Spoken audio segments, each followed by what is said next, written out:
This is Inside Indiana Business Radio for the afternoon of August 11th, 2022, brought to you by That's Good HR. I'm Alex Brown. The new president of Bloomington-based Upland Brewing Company says he wants to use technology and innovation to create a more streamlined operation. Eddie DeSalle says implementing tools such as predictive analytics will have the most immediate impact on the company. That will help us answer questions such as how much should we order and when should we order it, right? Where should we open our next restaurant? What really affects the sales of a retail product? He says part of the new effort will include adding a small number of jobs throughout the rest of the year.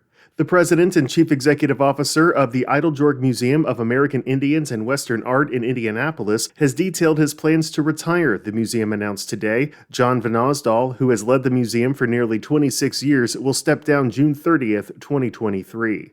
Lafayette-based Wabash is planning a $20 million expansion at its 53-acre facility in Minnesota. The trailer manufacturer says the additional manufacturing capacity will allow it to expand its EcoNex technology to address customer demand and equipment challenges and create 200 jobs. Inside Indiana Business Radio On Demand is made possible by the following. With one call to That's Good HR, your hiring challenge is solved. It's that simple. That's Good HR is the secret ingredient to strategic staffing. Have an HR, accounting, administrative, or customer service position to fill? Trust That's Good HR to make a match that's good for everyone, whether temp to hire, or a direct hire placement. For 22 years, That's Good HR has been handpicking employees and employers through a highly personal and authentic approach that delivers long-term results. Visit that'sgoodhr.com.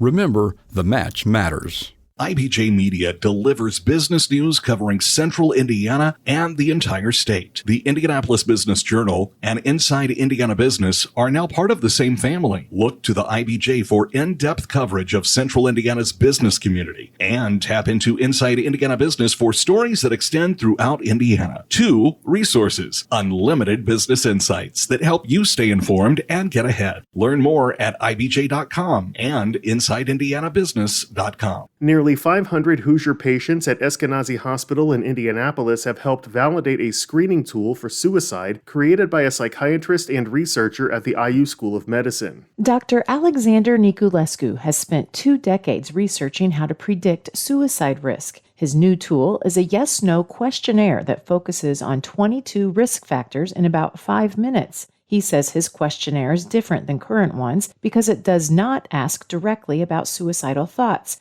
He says those are delicate questions that people often don't answer honestly out of fear of being hospitalized. The recent study at Eskenazi showed his tool is accurate about 90% of the time in predicting who would have any subsequent suicidal thoughts or behaviors. Suicide prevention is the name of the game. You want to pick up those who are at risk, who have some risk factors early on, before things become a crisis. Unlike current screening methods, Niculescu says his tool also provides a personalized treatment plan to reduce suicide risk. He launched a startup 3 years ago called MindX Sciences, which has commercialized several blood tests for suicide risk, depression, and other conditions. Kylie Valletta, Inside Indiana Business Radio. IU Ventures has awarded a $170,000 grant to Lil Bucks, a Chicago-based superfood company founded by an Indiana University alumna. The company, which makes a variety of sprouted buckwheat products, has grown from a side project for Emily Griffith to having its products sold at major retailers such as Kroger and Whole Foods.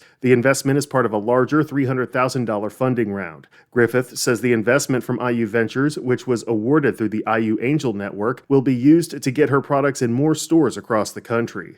Northwest Indiana today celebrated the opening of the Best Buy Teen Tech Center in Gary. It's the 50th location across the U.S. where the electronics retailer has placed an educational facility that focuses on job readiness training for teenagers. Boys and Girls Club of Northwest Indiana CEO Ryan Smiley said the center will focus on empowering youth from all backgrounds to build community and careers through technology. It's got more technology than I have the capacity to describe, but everything from digital music recording to digital art to photography to 3D printers you kind of name it, and we're going to be able to offer it. The Tech Center is located inside the former Tolliston High School in Gary, where the Boys and Girls Club already have a facility. Smiley says Best Buy worked with local stakeholders to help provide funding for the Tech Center, which is also sponsored by Best Buy Vice President of Omnichannel and Gary native Damian Harmon.